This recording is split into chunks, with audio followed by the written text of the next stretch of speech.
evening. My name is Royal Allie Barnes. I am your acting director here at the Seattle Office of Arts and Culture. It is my pleasure this evening to welcome you to First Thursday and to this absolutely amazing historical event, 1619, Liberation. When we talk about liberation, we're talking about resilience. We're talking about resistance. We're talking about and embracing remembrance. This evening, we are at a midpoint in our lives, regardless of our generation, because we now have been exposed to the knowledge that has brought us to the point that we are here. This exhibition is about here and now. It tells us the why and it tells us the how. It's an exhibition that makes history because it is history. Mr. Richardson, Delbert Richardson, to my left is the curator, the Think Thought Gura, and the amazing African-American male who is caretaking these pain points and the brilliance that you see before you today. I also want to let you know that we're going to have the pleasure of having writers with us, as well as a series of folk that I'd like to thank. I would like to take a moment to have you say something, Mr. Richardson, about how you feel emotionally about where we are and how we are, and I want to give thanks to various people as well. Thank you. So thank you everyone for coming down. My name is Delbert Richardson, second generation storyteller, community scholar, and for those that are being live streamed, that are here, you're experiencing the unspoken truths of American History Travel Museum. So the question becomes, why are there so many truths that are not spoken? One of the goals of the museum is real simple: to provide information in a way that makes one curious. As a result of that curiosity, then the critical inquiry kicks in. And it's been my own personal experience.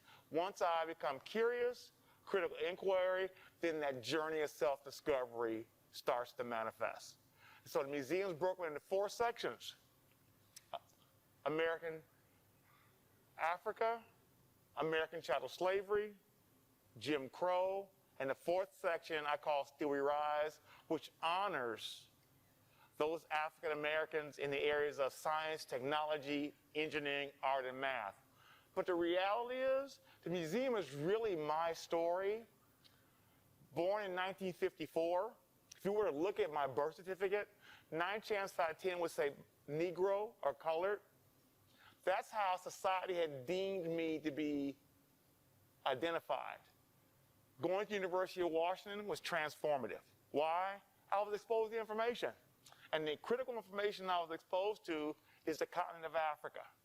So I had to ask myself, as African American, why am I not taught anything positive about the African part of my name?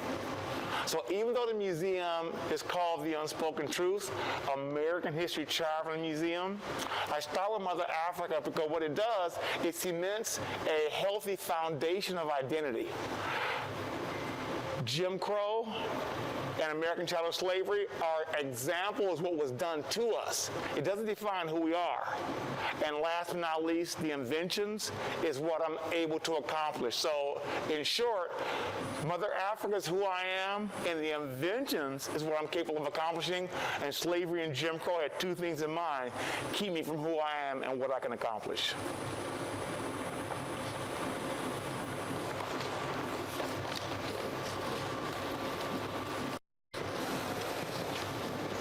And if all of you can join me in an African celebration of this brilliance, it's a song that goes something like this.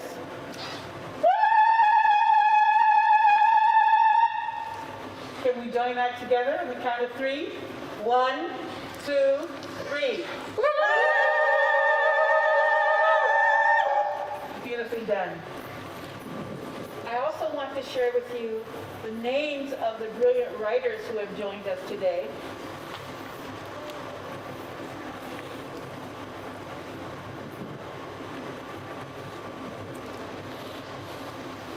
Sam Taylor, Kabibi Moore, Leoma James, and Paul Jackson. I also want to give a shout and a thank you out to art staff, Rick Reeves, Jenny Koo, Ben Schreck, Blake Haywood, Amy Nugent, Susano Surface, Calandra Childers, Otis Wollasay, April Giango, Flossie Pennington, Taria Jones, Abigail Election, Rochelle Stewart, and Chris Kerr. And of course to the Arts King Street Station Advisory Group. So join me again in welcoming and thanking our African Guru, Mr. Richardson, and our Black brilliance and survivors of a history of oppression that has culminated in a history of brilliance. Thank you so much. Thank you. Thank you. Thank you. So thank you, Royal. What I want to do, if I can, I'd like to not so much end. This is the closing ceremony, but words are important, right? This is not a closing ceremony. It's a continuation. It just happens to end on the 15th. So the way we started at the very beginning was with the Sankofa bird. I think it's only appropriate that we continue with it. This is a mythical bird. As you can see, it has its head pointed backwards. And the belief is of the Akan people in Ghana is that in order to move forward, you must take with you that knowledge and rich culture that's part of your history. But that egg that's in here represents the children in our future and those unborn and unseen. So it's so important that we understand that everyone here has a rich history. And the question becomes, how do we retain, incorporate, and value that history that is part of our DNA? One of the things that we did, and hopefully some of you will get a chance to do this, just about everyone that's come to the exhibit, I've asked them to voluntarily fill out a card. And, you know, there's this thing called collecting data. And the Eurocentric mindset of collecting data is about numbers. It's called qualitative data. Because I'm a person of the sun, Black people are from the sun, we're into relationships, I love collecting qualitative data. So what do? I'll pose a question, one question, and I'll ask individuals to respond. And the one question is, what was your experience like? What was your experience like? So what I'm here holding is over 100 cards of individuals that have shared with us what their experience is like. So this represents not even 10% of the participants, but I think it's important for everyone here that I share a couple of nuggets that I have unearthed in this journey of some of the cards. And so first one says, an unexpected find amongst my travels. The progress from origins to present day is really powerful. The past is beyond ugly, and the exhibit holds no punches as it should. It is both heavy and difficult, but also powerful and enlightening.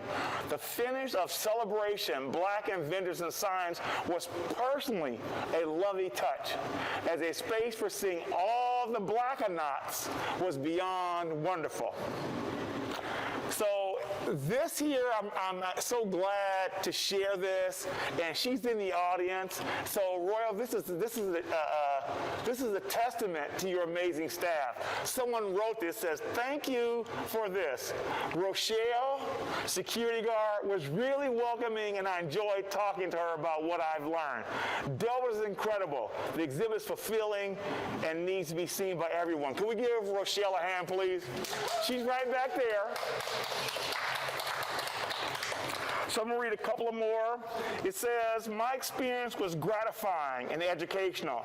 It filled me with pride to see someone tell a full and well-rounded account of the African human history in relationship to the Atlantic slave trade. I can't wait to return with my teenage sons. Service, would you mind holding this for me before I drop it? I'm just going to read a couple of more because I think it's important for those that are not able to attend that they can live through the experience of others. One says amazing, powerful, and accurate. All the information should be mandatory. Everyone should see it. Thank you. Waking up white. You can't teach what you don't know. White fragility, Robin DiAngelo. And last but not least, and this is important because one of the things I'm hoping by people coming to the exhibit, I say this is a safe place for sometimes difficult conversation. And so this reflection is an example. My experience was educational, enlightening, sad, disturbing, inspiring, and full of contemplation. The history is more known, but always disturbing. The lynching photos of the face of the young white girl was shocking. How this behavior was seen as entertainment. Gross and disturbing, I randomly came here with my young nieces and appreciate getting to see this history with them and the conversations it will spark later on the way home. We are Caucasian, 50, 19, 14 years old. Thank you for documenting this and sharing with the public. Through this, we can learn and accept our privilege and more thorough to a more equitable society. Happy Thanksgiving. So one reason why I pulled this out is that you have a couple of generations. You have a 50-year-old, a 19, and a 14. They identify as Caucasian. So what's coming up for me is that based on this experience, it's not just stopping here. They're having a conversation at home, which I think is critically important. And so as we continue to learn these truths, I always ask this question to everybody in the audience: what is our responsibility to change in the world? The children are watching, and guess what? What they may be witnessing, it's very concerning. But it's not too late. And so regardless of what color you are, this is really not about race, it's about humanity. How do we get back to the heart? The heart is pure. So if we were to take the time and sit down and talk to each other, 9 chances out of 10, we will find out we have more in common than we have differences. Thank you very much. So I would love to ask the question. There's a couple of young people in the audience, and I don't want to put them on the spot. Is that you, Mom? Mom and friends. Mom and friends. So I would ask, thank you for bringing the children. So one thing that you learned today that you didn't know before you came, what's one thing you learned?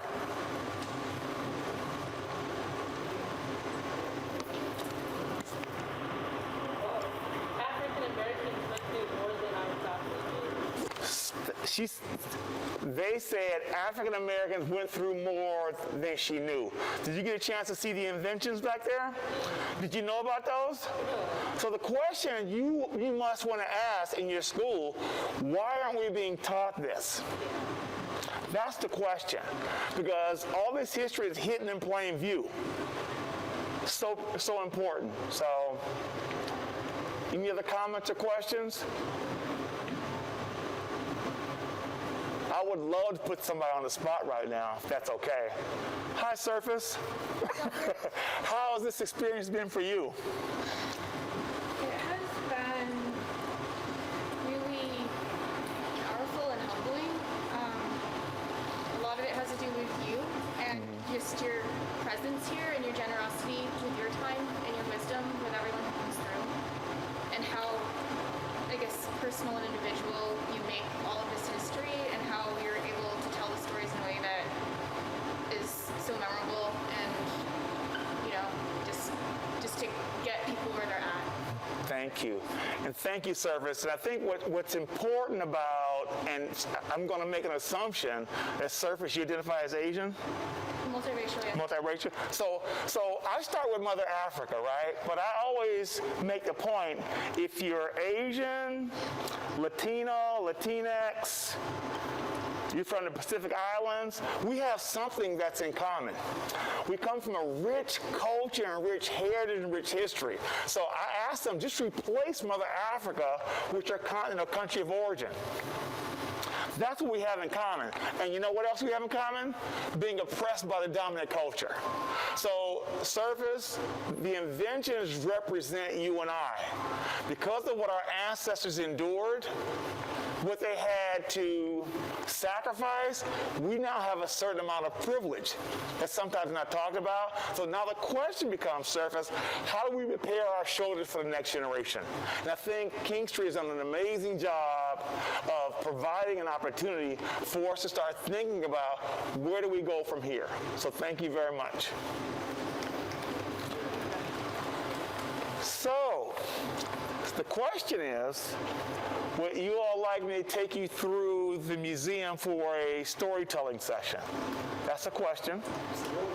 Unless Ms. Royal has a comment to make or Surface. Yes? What's next? What do you have planned? You know, what's next for me is Black History Month. And so there's a Juneteenth event planned at MoHi, which is the Museum of History and Industry, as well as in the Seattle Center, which is going to be Festival Sunjata, which is for Black Father's Day weekend. Thank you for asking. Okay? Are we ready? Okay, so I'm gonna share just a little bit of the museum with you, and I'm gonna walk through because I'm mic'd. So this is Mother Africa, and this represents identity. And so as we walk this way, these are actual artifacts from the continent of Africa. I can take these from you? No, I'm mic'd up. Yeah. So if you look at these artifacts, they represent art. But isn't art history? This is actually a headdress worn by Yoruba people in the 20th century, a ceremonial mask. So this whole section represents Mother Africa.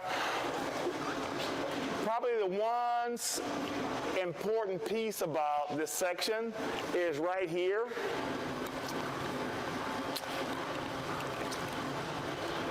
And so I love to ask questions, right? So if in schools they use the acronym STEM, which is science, technology, engineering, and math, but we're adding the A for art. Why? In every discipline, there's a design function. But more importantly, why aren't black and brown children seeing themselves in the story? So as a storyteller, I use different methods of capturing and making them curious. So as you see the pyramids, the question would be, do these pyramids represent science? Yes. Do you represent technology? Yes. Engineering, art, and math? Yes. But the question is, why aren't our children being taught this in school? He who tells the story controls the narrative. And here's some additional storyboards that talk about aeronautics, medicine, and metallurgy. Now, metallurgy is the mixing of ores or different metals, but there is also a term called alchemy, which predates chemistry, which really all about how do we take matter and change it to another form. So as you spin around this way, here's a prime example of black brilliance. Here is a vase or a pot that has been made by my ancestors that did not have those tools that are consistent here in America. What they had though, they had their imagination and they had their creativity. This is so critically important in terms of setting a healthy foundation of identity. On top of that, this section hopefully dispels myths to white people about black people not having contributed anything to the world. So I always say this here, I encourage everyone to do their own research so they can do their own story. So as we go around this way, this is a chronological timeline. There's actually arrows on the floor. I'm gonna go through this section fairly quick. Here again is Mother Africa. It's about mathematics. And I I love this board here because the visuals tell a story. These are book covers that I own. As a researcher, I buy a lot of books. But when you look at this here, there's a couple of things that are pretty consistent. 2 words: mathematics, Egypt, Egyptian, Africa. So the question becomes, have you ever heard the term Egyptology? The answer is yes. Have you heard of Greekology, Spanishology, Italianology? No. So I want you to start thinking about, what was it about Egypt that white men were obsessed over? Well, they knew this brilliance that existed. And these books represent this. So this is so important as our young black and brown children struggle with math as we know it. Everything they would want is already inside of them. They just need to be able to tap into it. So one of the goals of the museum is you share with them from which they come. Mother Africa, we're going into the enslavement period. A lot of you have seen the movie Black Panther, and you saw those amazing black female warriors, but you know there was a direct connection to those warriors by the warriors in Benin. So don't believe me, look it up for yourself. This is so important that you do your own research. But I want to share with you some of the things that I've uncovered as a result of my own research. So here again, 1619, these are authentic slave shackles from the 17th century. One of the things that I think we don't spend enough time on is the chronological timeline as it relates to how we were oppressed. See, the first quote-unquote settlers to the New World weren't black people. They were indentured servants from Europe. As the story goes, you would have to sign a contract for 7 years. And within that 7 years, you worked for someone for free. But once you finish your servitude, you'd be given a certain amount of acres of land, and then the next servant would come over and replace you. But something happened. White people started to understand how hard work it was, so they stopped coming. So these early settlers immediately turned to the Native Americans. And the Native Americans caught heck with the diseases. And when they fled, they had a place to go, because remember now, they're on their own land. So here's the question: how do you discover a place where people are already on? Just think about that. So when they ran away or fled to the hills, they knew where they were going. Now, I'm going to talk about this in a general term. Enslavement has been going on long as man's been around. In every country, every continent. And yes, there was enslavement on the continent of Africa, but it was different. It was around servitude. So let's assume that 2 tribes had a war and one was captured. Those captives at some point could be rolled into the village and marry and become part of. It was never about violence, erasure of identity, or humiliation. That is the major difference between enslavement as we know it in Africa as opposed to American chattel slavery, which was rooted in black violence, raping of women, and a marginalization of a people down to the point where they were less than human. As an educator, I'm always looking to provide information that challenges an individual. So I use the word pathology, right? So pathology is normally associated with medicine, but hasn't racism been deemed a national health hazard in the United States? The answer is yes. So I'm just using examples of language spoken by quote-unquote, some of the forefathers that established a belief system that is now still prevalent today. So Thomas Jefferson, we know some of his story about Miss Sally Hemings. Abraham Lincoln is considered the great emancipator, but let's see what he talked about as it relates to my people. He says there's a physical difference between the white and the black race, which I believe will forever forbid the two races living together. While they do remain together, there must be the position of superior and inferior. This is critical because the term white supremacy had not been established yet. But the seeds are being planted here to create this division based on skin color. And last but not least, Henry Bacon. Now remember now, during the enslavement period, they deemed us less than human.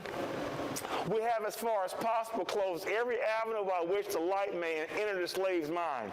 If we could extinguish the capacity to see the light, our work would be complete.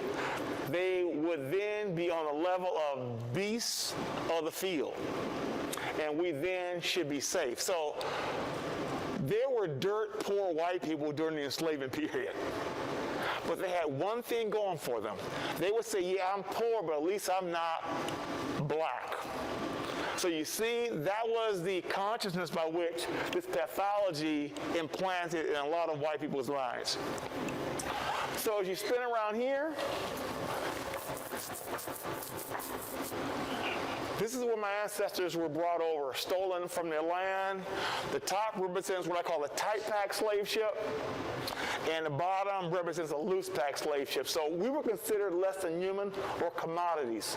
So let's assume at the top here, if the enslaver said, if I pack them in a ship this way, I can get more maybe to the Americas. Some may spoil, but at least I can get more in. The bottom, if I pack them loose, they may live longer. So just imagine at the top, this is where we ate, we slept, we defecated, we urinated, we menstruated, we gave birth and died. But because of the ones that chose to live, I'm here, these are my ancestors. So the question is, how do I honor them? I speak for them because they're not able to speak their voices.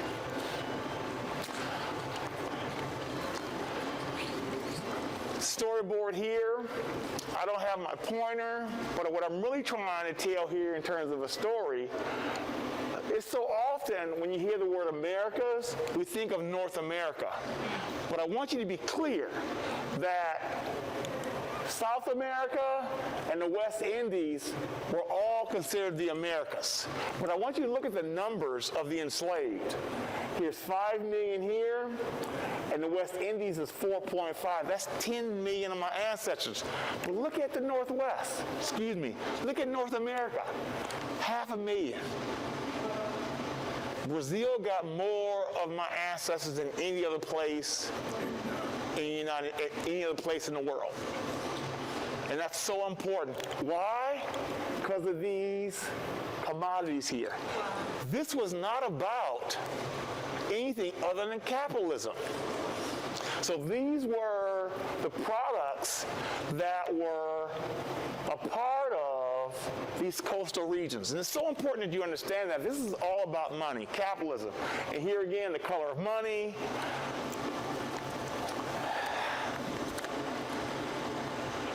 I'm taking a breath because this is pretty emotional for me as well. And so I'm not sure how detailed I want to go on the next board, but I think it's critically important. We start talking about black-on-black violence.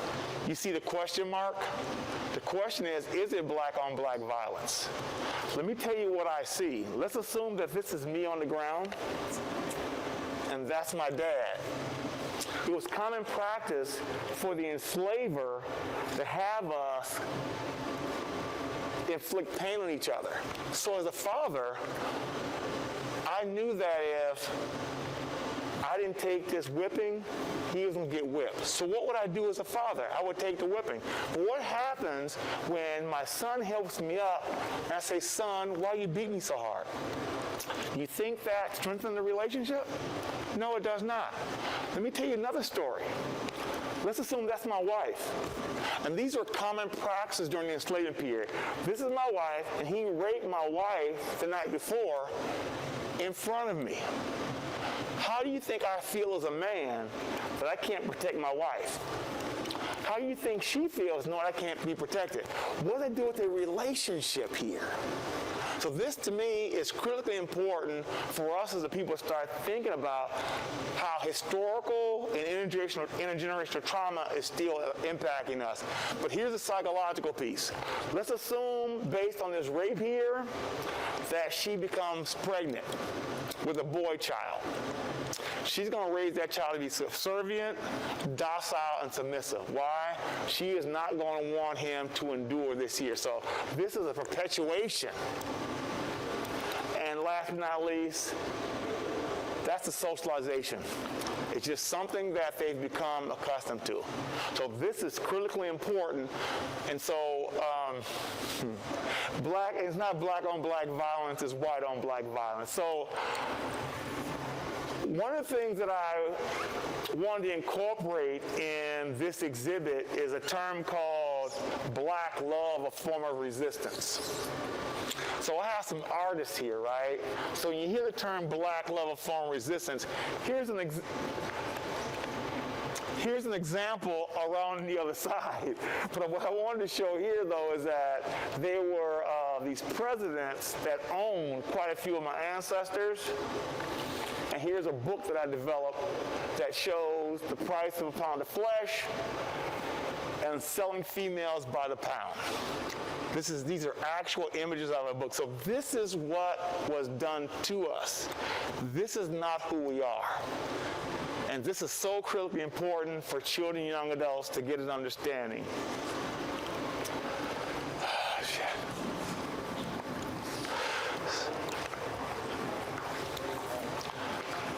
It's a case of artifacts. When we go this way, these are actual restraints.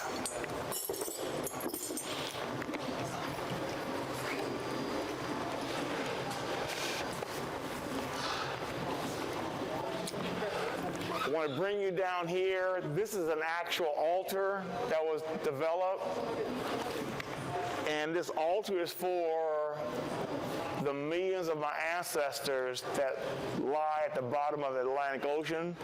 And so this is an honoring. It says, in honor of those who chose the sea over bondage. As a researcher, here's a book called The Slave Ship. In that book, he talks about the migrational patterns of the sharks were impacted by the slave trade. This is not black history, this is American history. As we spin around this way, Underground Railroad quilt, black love, a form of resistance. Harriet Tubman ran away from freedom, but how many times did she come back for her people? How many times? Because she loved them. Black love, a form of resistance. You can't talk about enslavement without talking about the Haitian Revolution. Because of them, it impacted the enslavement around the world. Here is black love, a form of resistance. I'm not sure if you've ever heard of the term fictive kin, but you have heard of foster care. So it wasn't uncommon that if a child was sold to another plantation, those family members at the new plantation embraced them as if they're their own. This is that relationship that's so important that we cannot forget. It's called fictive kin, yes? Does this have anything to do with it takes a village or no? Well, there's a term, it takes a village to raise a child. Yes, it does. You could say that. It probably came from there. So, all right, so we're going to go around. This is more resistance. And I just want to share one piece here. This is an actual document. It's a newspaper from Leeds, London. It's 1791. And so there's a gentleman in here called Wilbur Wilberforce who is white.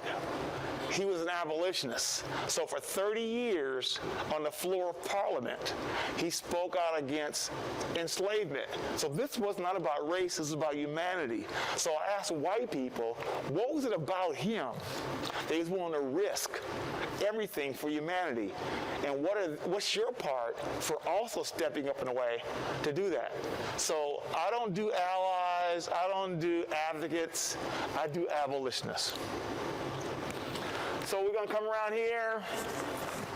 We're just about finished, because I want to make sure that my people get a chance to share their brilliance. So we're in Seattle, Washington. Yes, yeah. Why do you do abolitionists? Because abolitionists are willing to risk.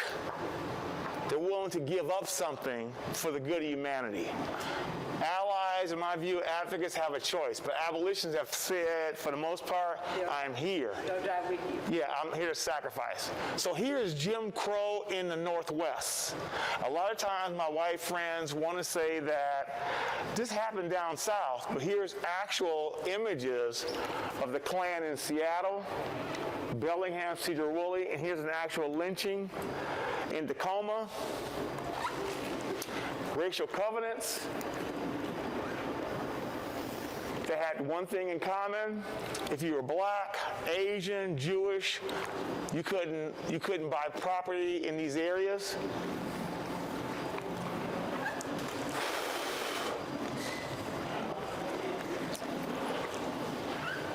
More examples of restricted covenants, and also too oppression. So we're free on paper here during Jim Crow, but we're still subjugated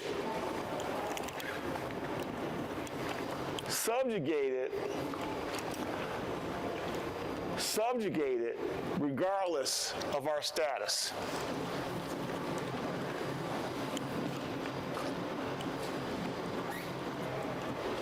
What's up with white women?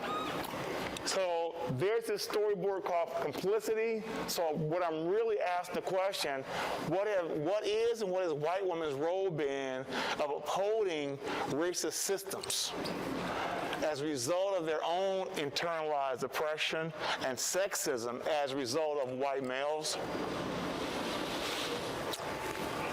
Over here we have two Klan robes. I just want to point this out here. Socialization. And socialization, what does it look like? This right here. They are being socialized by these adults into a belief system, and they had no choice of whether they wanted to embrace it or not.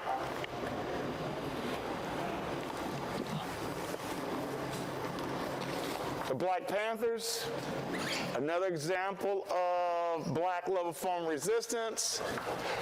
We're talking about the late 60s. Because the neighborhoods were being oppressed, they made a decision to develop what?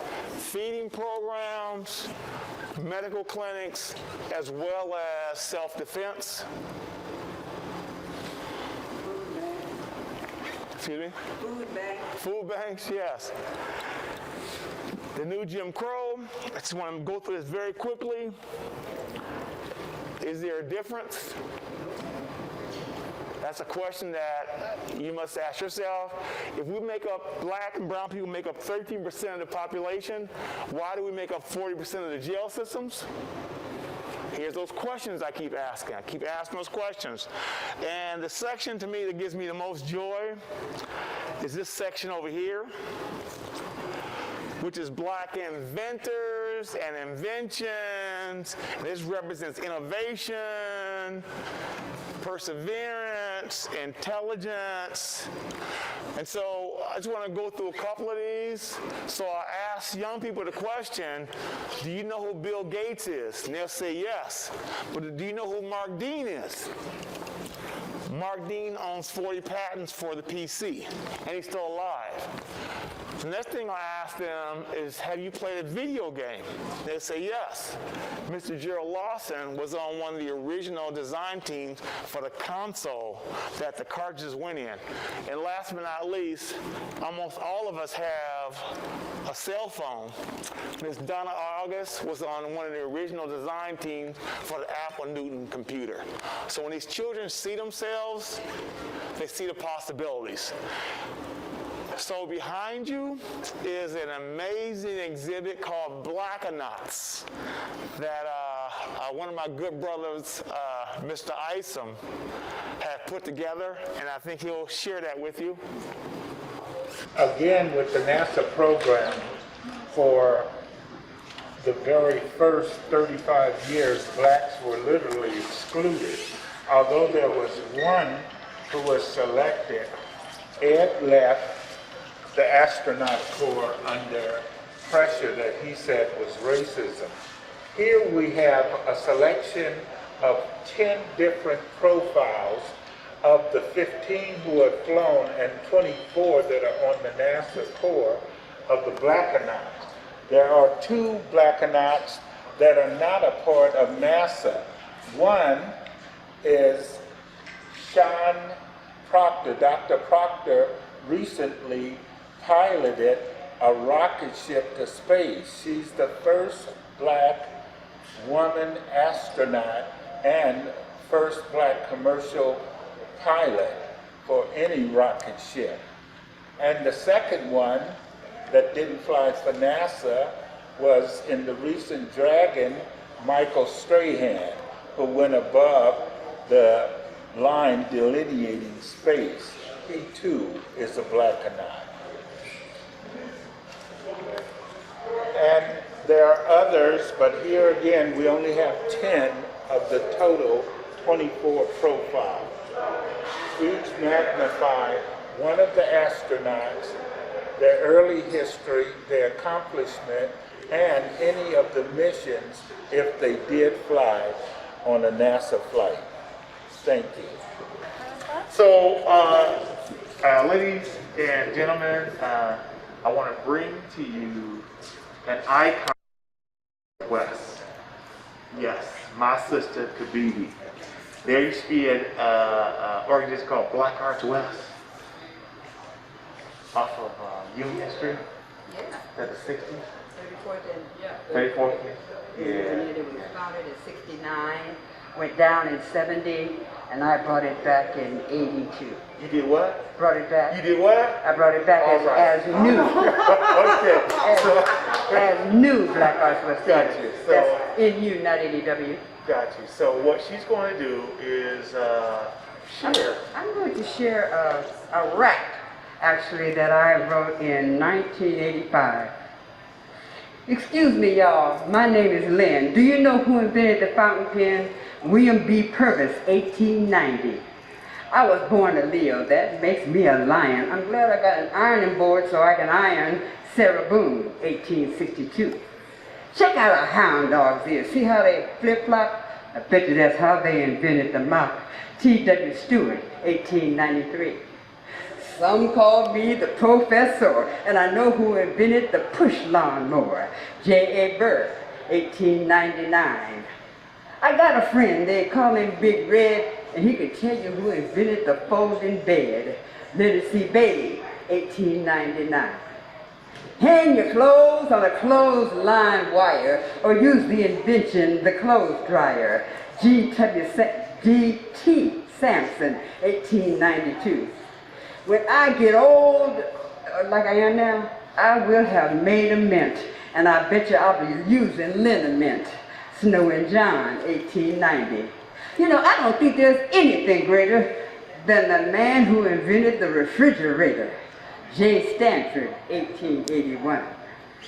I don't mean to be rude, but I'll catch you later. I got to talk to a man about his elevator. A. Miles, 1887. Come on, y'all. Let's make a deal. I bet you all are so familiar that you can't tell me who invented the envelope seal. F.W. Leslie in 1897. You just yak, because you don't want to be alone. Aren't you glad we got the cell phone? F.W. Leslie, 1897. Excuse me, that's wrong. I lost my place. You like The Matrix and The Terminator? Both so good they tried to exterminate her. Sonia Stewart, 1981. And she just got paid $1 billion for the writing of The Matrix and The Terminator. You, hold it. That's enough. I'm tired of all that beatbox stuff. Did you know that the bike frame was invented by J.R. Johnson? The electric lamp was invented by Latimer and Nichols. In 1881, the egg beater. by Willis Jackson in 1884. The pencil sharpener was invented by John Lee Love in 1897. I just wanted to mention to you all the inventions we haven't even talked about, like the gas mask, lawnmower, curtain rod, cotton gin, street sweeper, peanut butter, range, motor, boot, shoe brush, gas burner, kitchen table, railroad switch. The list just goes on and on. Well, all I can say is these inventions have been invented by black men and women. Boy, what an amazing world we live in. Well, we can use our minds to, what does it say? So we can use our minds to build. A better world for all of us to live in. All of us to live in. Thank you very much.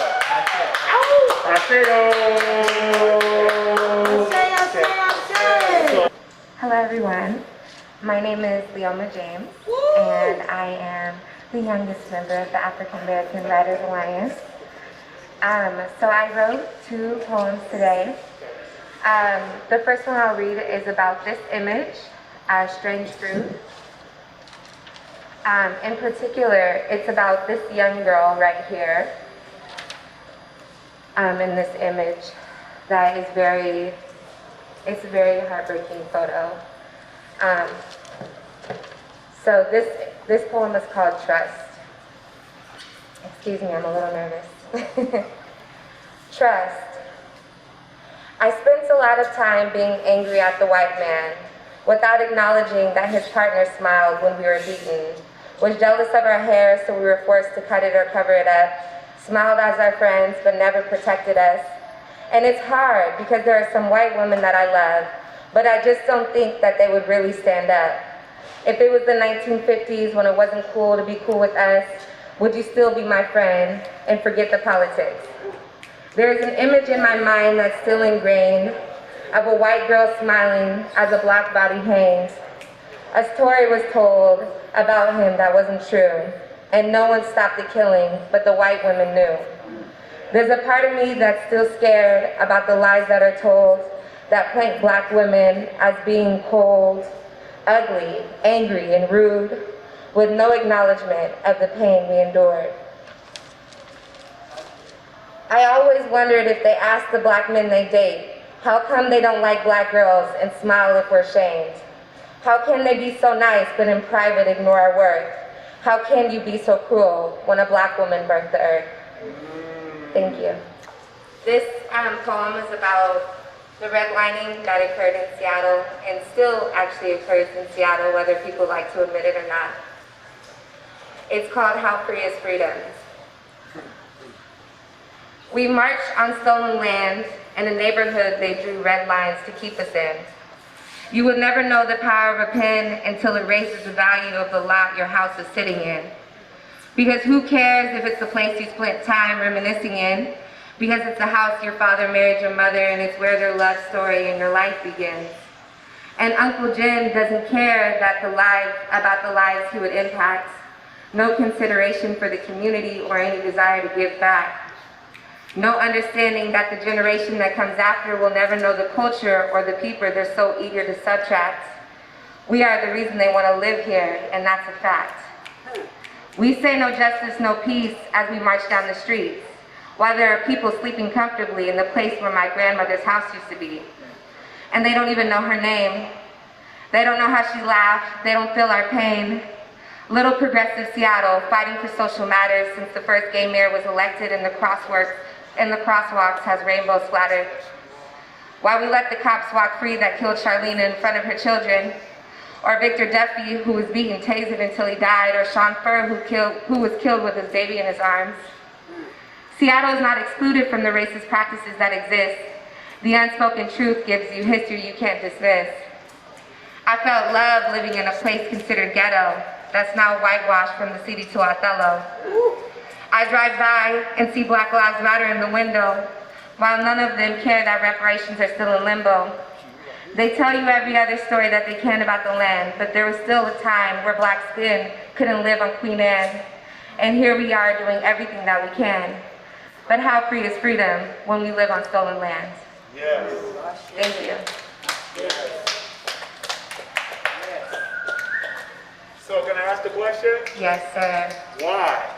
Why was it important for you, like this entire installation, to come to this section and speak through it? Because I think it really talks about a lot of the things where you were hitting on earlier about how people really believe that Seattle is this place where there was no discrimination that existed, where it's like this free area where everyone's accepted for who they are and honored for who they are. And I think that's really cute, but it's not what's actually happening here. Because I was pushed out of my neighborhood and my family was pushed out of our neighborhood. And I walk through the Central District today and I feel like I'm not accepted there. And I feel like I'm the one coming into somebody else's community when I was raised there. And I remember going to a private school in North Seattle, and everybody used to talk about how ghetto Seattle, this area was, how ghetto the Central District was, how ghetto the South End was. And now I see some of those same people I went to school with walking their dogs down Jackson. And I mean, it's really, there's a lot of feelings that I have. I can't really pick a word, but it's very shocking to me. And it's just not, it's not the truth, you know, when I see people who now support us, and I really appreciate the support that's happening now, but there's just no acknowledgement of the history. And these neighborhoods, like Queen Anne specifically, like, it says no persons or persons of Asiatic, African, or Negro blood, lineage, or extraction shall be permitted to occupy a portion of said property. And even though Queen Anne, yeah, you can live there and be Black today in 2022, but when I go to Queen Anne, I still very much feel like this is still intact, even if it's not written on paper right now. Ashe. Thank you very much. So everyone, I want to do a little introduction if I can, and a lot of people don't know this. This is Dr. Georgia McDade, and Dr. McDade is, I believe, the first PhD in English at the University of Washington. Is that true? Is that true? I didn't hear you. Is that true? Yes. Okay, great. So let's look forward. So, but yeah, that's right. Let's get right in. Right? What's even more equally important is that I met Dr. McDade in the central area, and I told her to come outside. I said, "Come here for a second." She said, "Why? Come on." I opened my trunk, and these were in there. Now, this had to be 15 years ago, right? Long enough. This is before I'd even developed this installation. So the point I'm making is she's been part of my transformation, and I'm so grateful that I'm part of an organization called AWA, which is African Americans Writers Association. And so she's going to speak through some of my artifacts, and I just can't wait. Thank you for coming. There's just so much to write about, and I cannot possibly write about everything. What I like most about this is how much education takes place. As far as I'm concerned, the greatest weapon of mass destruction is ignorance, and ignorance abounds. It just seems to be everywhere, all over the place.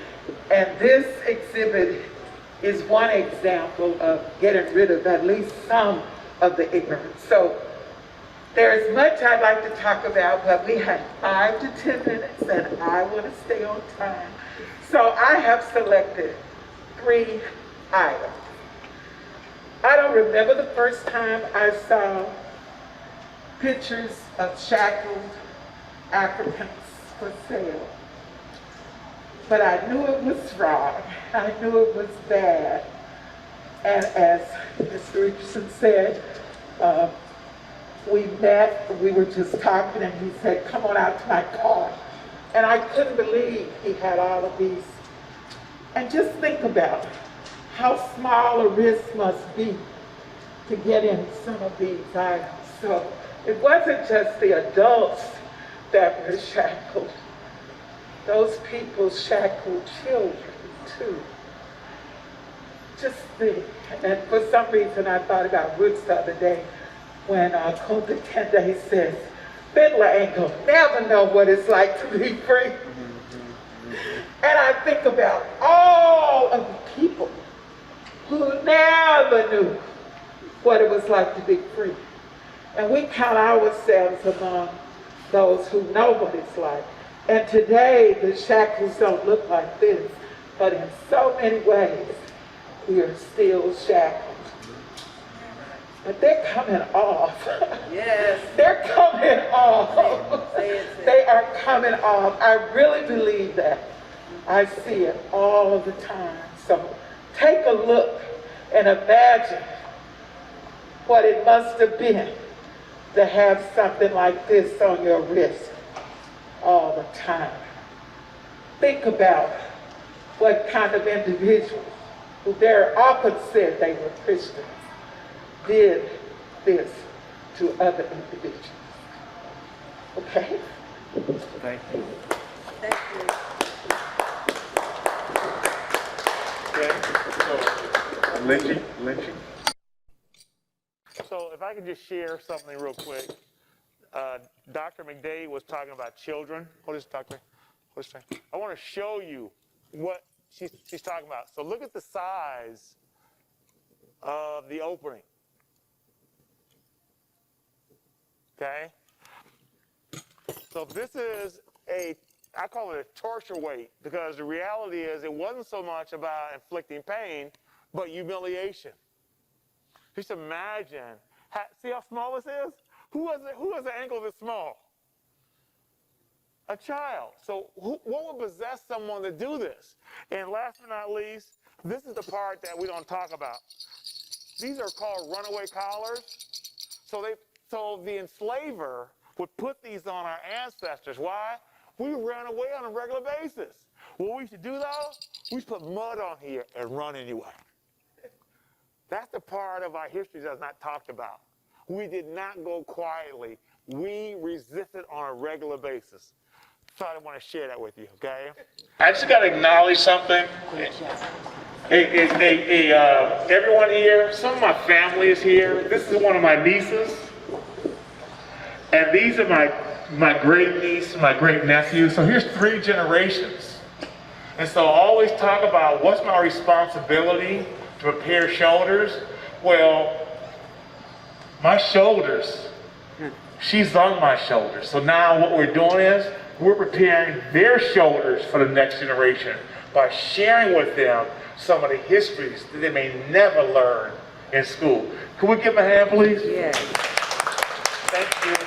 All right.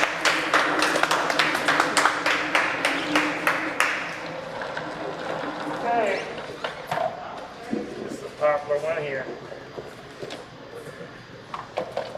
I did not want us to miss this section. You've probably heard the song Strange Fruits. And I don't remember the first time I heard the song, but I thought, well, this is strange. It took a while.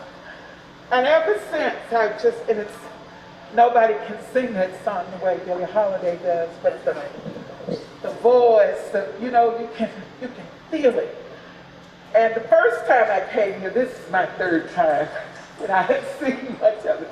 But the first time I came, I said, where are the others? Because I know he has many, many pictures of lynchings. Many. And he said he did not want to show all of them. Now, in previous exhibits, or at least in some of the previous exhibits, he has had a curtain around all of the pictures of lynchings to let the viewer know what's behind the curtain. And then a person could choose whether to look at this. And I thought that was really interesting, because you know how we human beings are, right? If you say, you may not want to see this, then what? Oh, I've got to see this. And so, lynchings for so many people were like picnics, were like parties. I mean, they would sometimes come in there Sunday, go to church, attire. One of my favorite poems is by Richard Wright. And in this, he talks about a lynching, and the thing he stumbled up on. And if you ever have the opportunity to go to Alabama to the Equal Justice Initiative Museum, you'll see they have documented, and you know nobody believes in documentation, or at least it seems to me, like Europeans. They want to count everything. So many of them wouldn't have been in trouble if they didn't have a record. If Nixon had just erased the tape, they wouldn't have caught him. But they documented.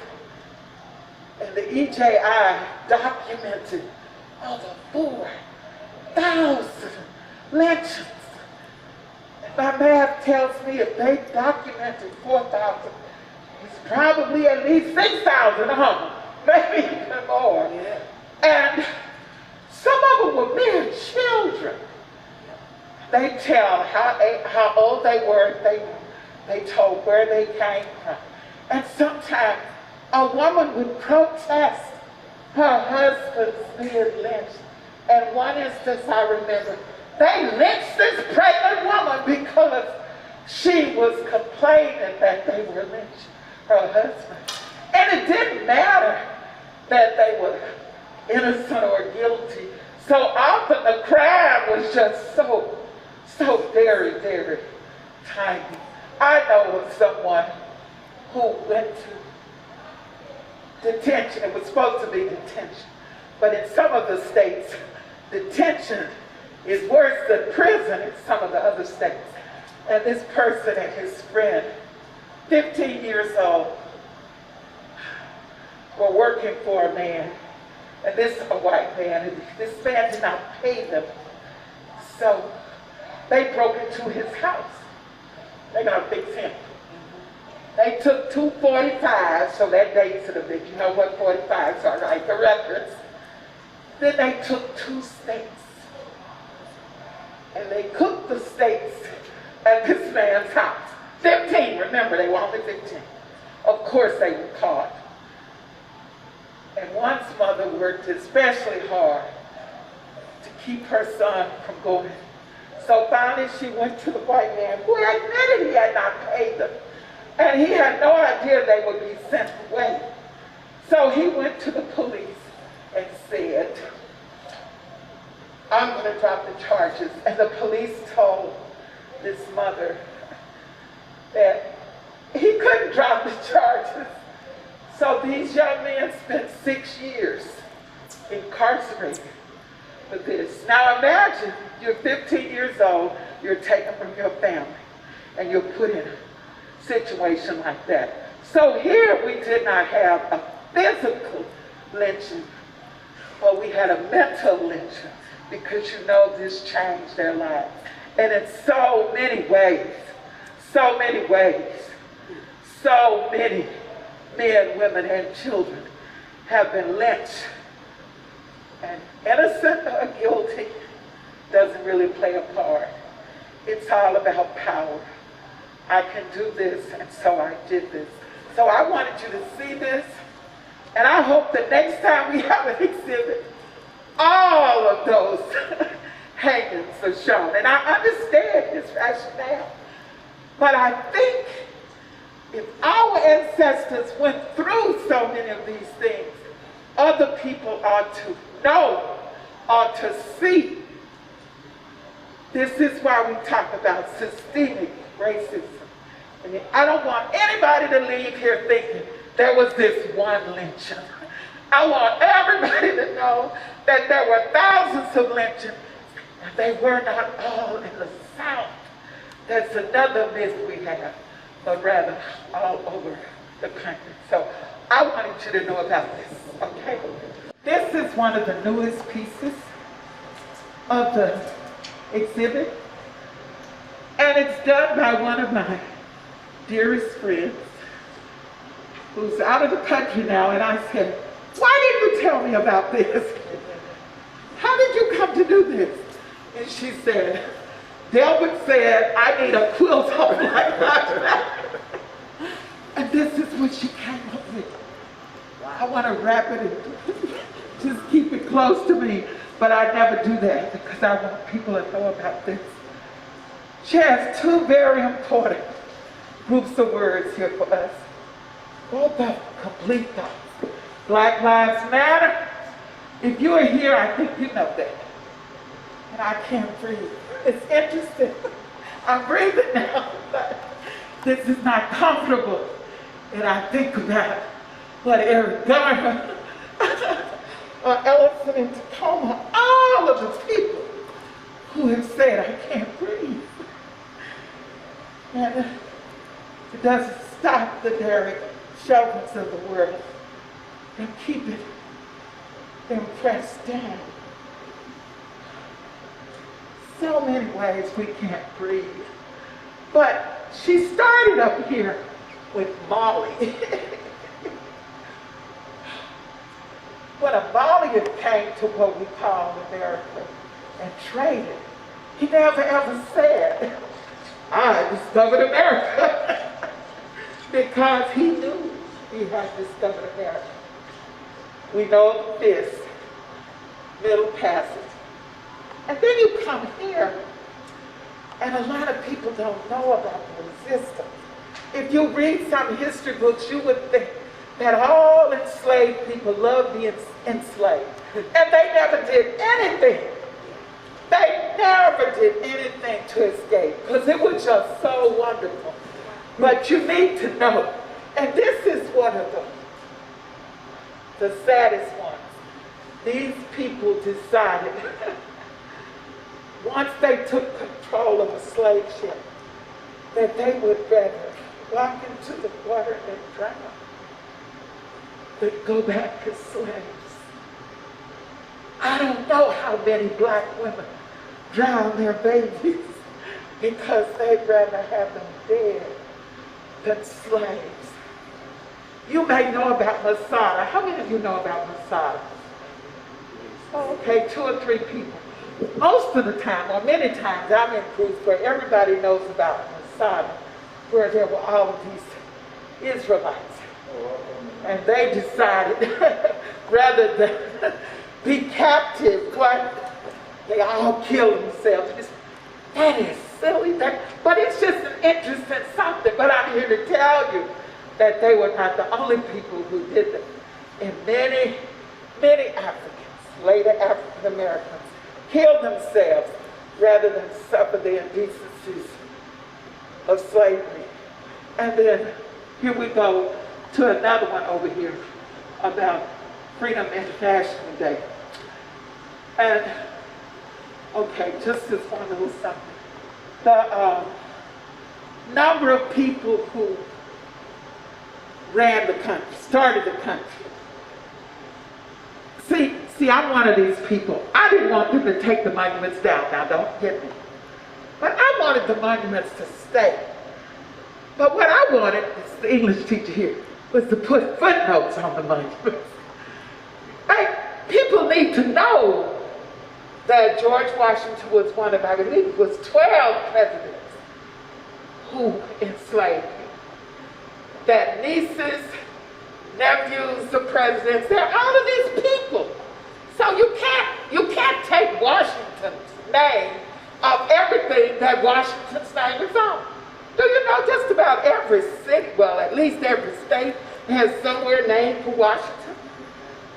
So we can't do that. But we need to make it known that he was a person who owned slaves.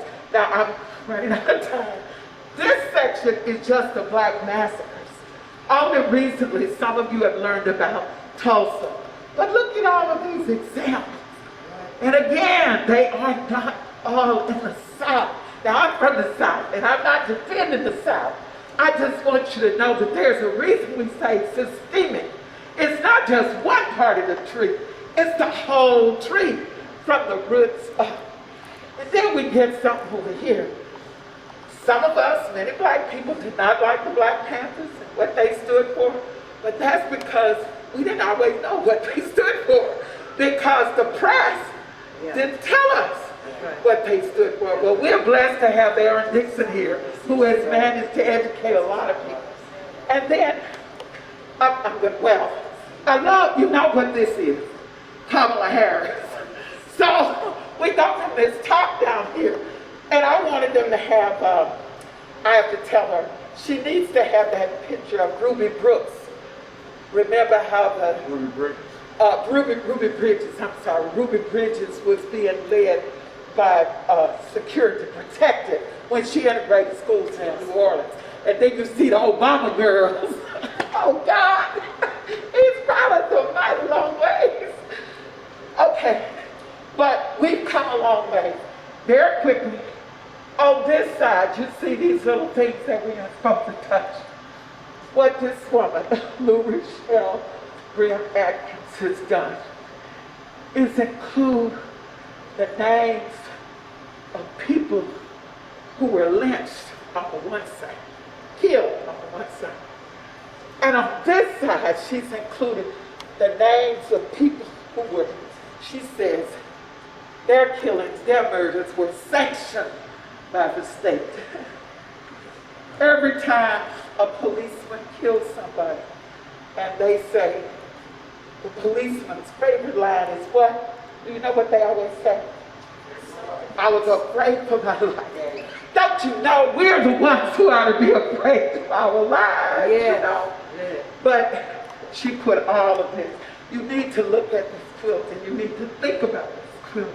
Yeah. You need to think about everything that's here, because Mr. Richardson has opened doors that for many people have never been opened before. And I am just so glad to be a part of this. And I appreciate it. I thank you for coming to hear.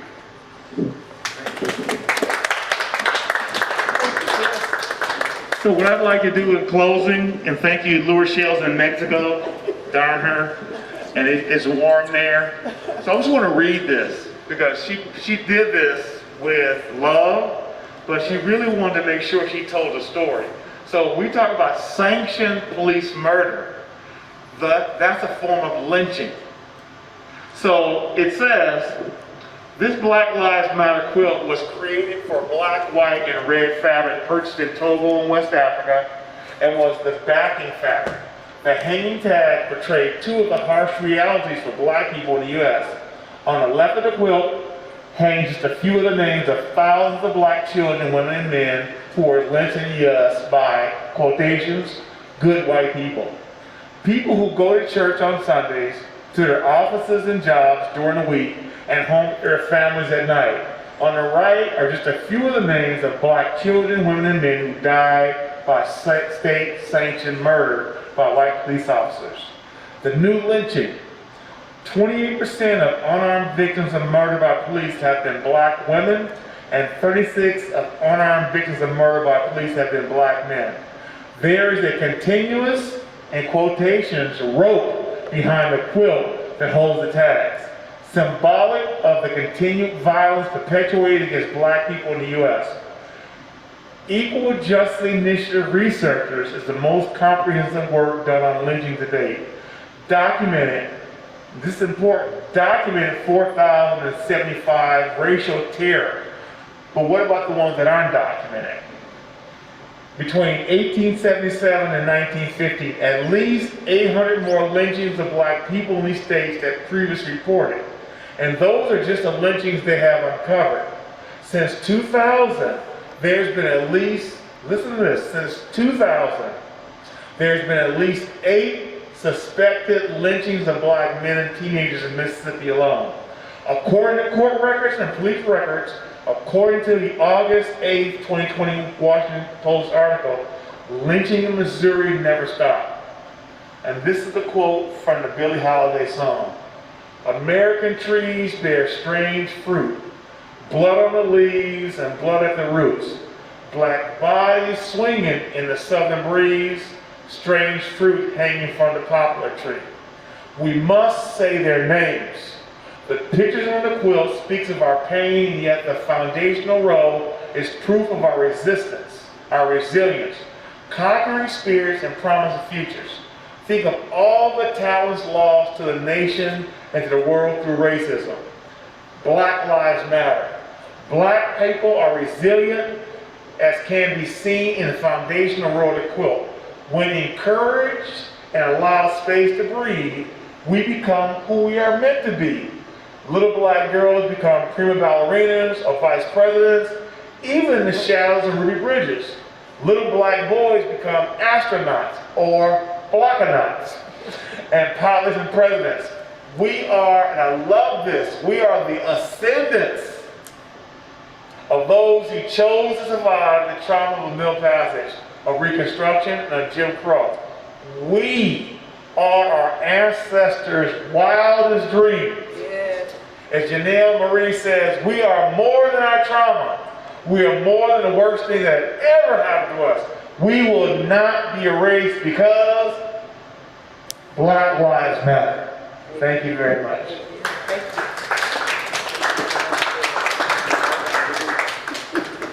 So that's going to conclude the storytelling. Is there any questions, comments, observations? Who believes that we need a permanent space for a place like this? So I want y'all to speak into an existence, okay? Please, because thank you, Service. So we need a place where we can come and be remembered and remember that we are greater than our traumas. Okay? Thank you very much. Thank you. So Kabibi and Isa, can we take a picture real quick, please?